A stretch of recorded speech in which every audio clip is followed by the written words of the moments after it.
এশিয়ার অন্যতম পরিষ্কার পরিচ্ছন্ন সমুদ্র সৈকত হ্যাভলক দ্বীপের এই রাধানগর বিচ বছরখানেক ধরেই ব্লু ফ্ল্যাগ পাইলট স্ট্যাটাস ধরে রেখেছে তার সমুদ্র জলের উৎকর্ষতার গুণমান প্রাকৃতিক পরিবেশ অক্ষুণ্ণ রাখার জন্য। কিন্তু সৈকত তীরবর্তী খাবারের দাম আকাশ ছোঁয়া। ঝালমুড়ি সহ সব খাবারের দাম 100 টাকা থেকে শুরু। সাধারণ এক কাপ চায়ের দাম 40 টাকা। একমাত্র সস্তা খুব পুরুষ্ট স্থানীয় কাঁঠালি কলাগুলো 50 টাকা 6টা। বাকি গিফটগুলো হাতে ছোঁয়ার বাইরে।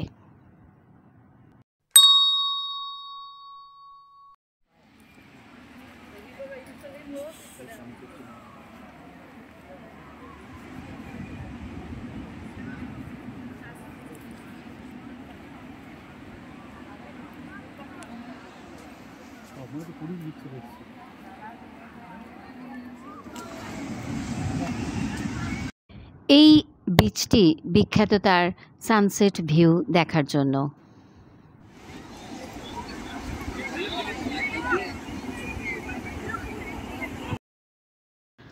ওই যে দূরে সাদা রঙের মইওয়ালা উঁচু চেয়ার উপকূলরক্ষী বাহিনীর ব্যবহারের জন্য।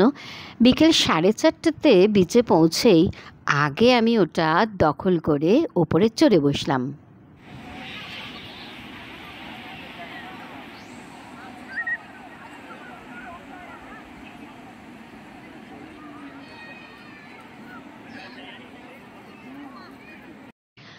পাঁচটা 15-এ সূর্য অস্ত যাওয়া পর্যন্ত ওখানে নিজেকে সেঁটে রেখে অস্তগামী সূর্যি মামাকে টাটা করছিলাম।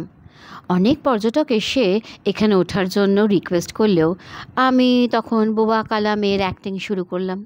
তামিল, তেলেগু, ইংরাজি এমনকি খোদ বাংলাভাষী পর্যটকরা এসে নিজ নিজ ভাষায় আমাকে সিংহাসনচ্যুত করতে প্রচেষ্টা করেও ব্যর্থ হলো। আরে বাবা, ওই উঁচু থেকে সব পরিষ্কার দেখব বলেই তো সাদা বালির ওপরে অনর্থক হাঁটাহাঁটি না করে আগে থেকে ওপরে গিয়ে সিংহাসনটি দখল করে বসেছিলাম। এই বিকেল 5টাতেও প্রচুর লোক আন্দামান সাগরে স্নান করছে।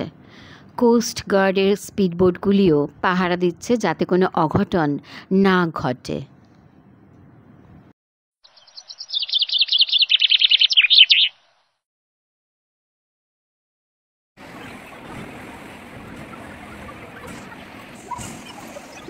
মাত্র 8 কিলোমিটার দূরের এরকম একটা সুন্দর জায়গায় দুজনে এসি বাসে চড়ে মাত্র 42 টাকায় পৌঁছে গেছিলাম 20 মিনিটে। চারিদিকে সুপারি বাগান আর ম্যানগ্রোভের মাঝের মসৃণ রাস্তা দিয়ে গোবিন্দনগর জাংশন থেকে।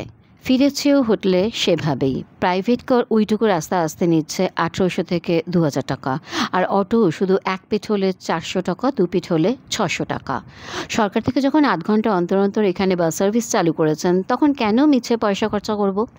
এই বিচের কাছের হোটেলগুলোয় সন্ধেবেলা বিভিন্ন পার্টি হয়। এজেন্টরা লিফলেট নিয়ে ঘুরছে। ননভেজ আইটেমস পছন্দ করলে পার হেড 4000 টাকা। আকাশময় অস্তগামী সূর্যের রূপটানের কাজলে নিজের চোখকে সাজিয়ে অপেক্ষায় রইলাম কালকের নতুন সূর্যের।